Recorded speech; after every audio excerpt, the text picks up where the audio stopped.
Stage 4 మోకాళ్ల అరుగుదలకి నొప్పి లేకుండా కీళ్ల మార్పిడి ఆపరేషన్ చేయబడును.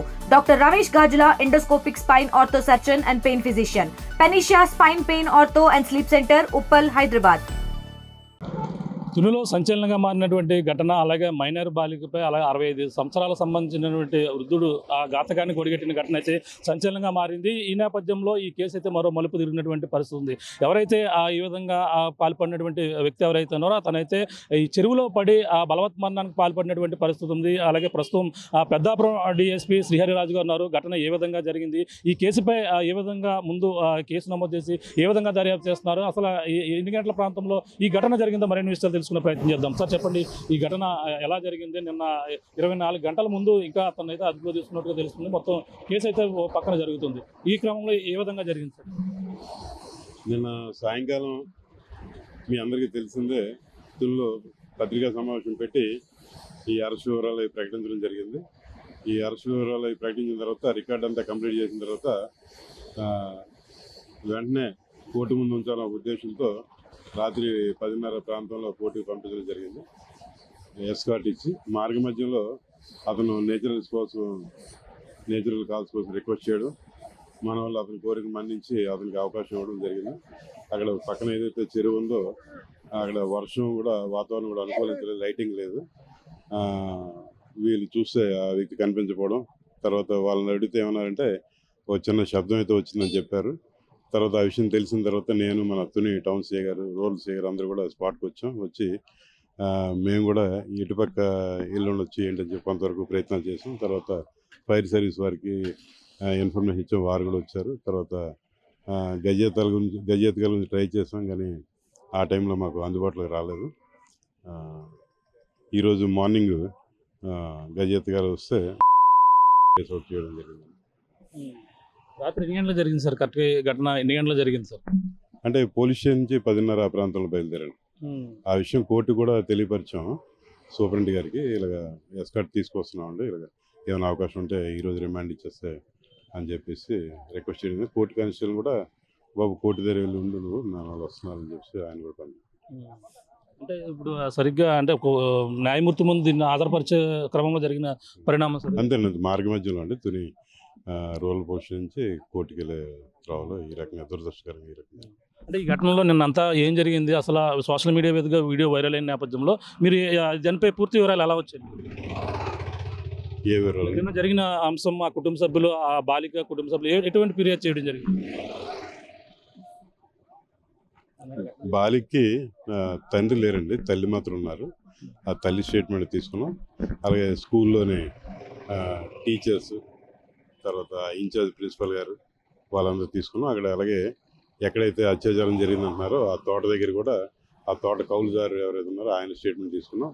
ఆయన ఇష్యూ జరిగినప్పుడు ఆ కౌలుదారు అడిగింది, కానీ ఇంకో ఇద్దరు అక్కడ స్థానికులు కూడా వచ్చినట్టు తెలిసిన వాళ్ళని కూడా మేము విచారించడం జరిగింది.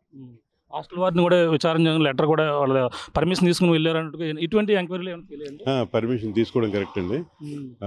ఒకటి ఏంటంటే తాతగారు అనడం వల్ల ఒకటి, తర్వాత రెండు ఏంటంటే పర్మిషన్ లెటర్ ఉండడం, తర్వాత ఈ అమ్మాయి కూడా తాతగారు అని చెప్పి స్కూల్ యాజమాన్యం చెప్పడం వల్ల ఇంకా వాళ్ళు డీప్గా తల్లిగారి వరకు ఇన్ఫర్మేషన్ అవ్వలేదు.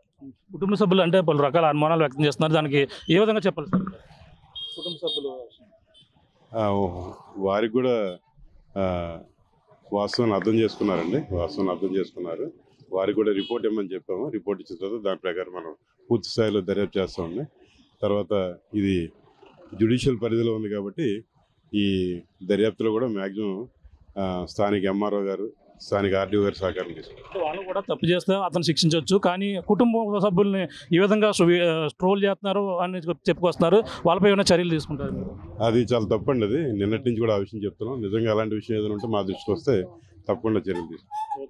ఇది ఆ పరిస్థితి. ఎవరైతే కుటుంబ సభ్యులు ఈ విధంగా ట్రోల్ చేస్తే మాత్రం తప్పకుండా కుటుంబ సభ్యులపై చర్యలు తీసుకుంటామని కూడా వాళ్ళతో చెప్పుకొస్తున్నటువంటి పరిస్థితి ఉంది. అలాగే సరిగ్గా రాత్రికాల సమయంలో వాతావరణం అనుకూలించకపోవడం, ఒక పక్కన వర్షం కూడా పడుతున్న నేపథ్యంలో 10:30 ప్రాంతంలో ఈ ఘటన చోటు చేసుకుంది. అక్కడి నుంచి ఏదైతే మెజిస్ట్రేట్ ముందు అయితే ఆధారపరిచే క్రమంలో తుని రూరల్ పోలీస్ స్టేషన్ నుంచి అతనైతే క్రమంలో తుని వైపు అయితే బయలుదేరుతున్నారు. సరిగ్గా చెరువు వద్ద వచ్చేసరికి బహిర్భూమికని అడిగిన క్రమంలోనే అతనైతే వాళ్ళైతే అనుమతించిన నేపథ్యంలో ఇక్కడ ఇక్కడ అయితే చీకటిగా ఉన్న పరిస్థితి.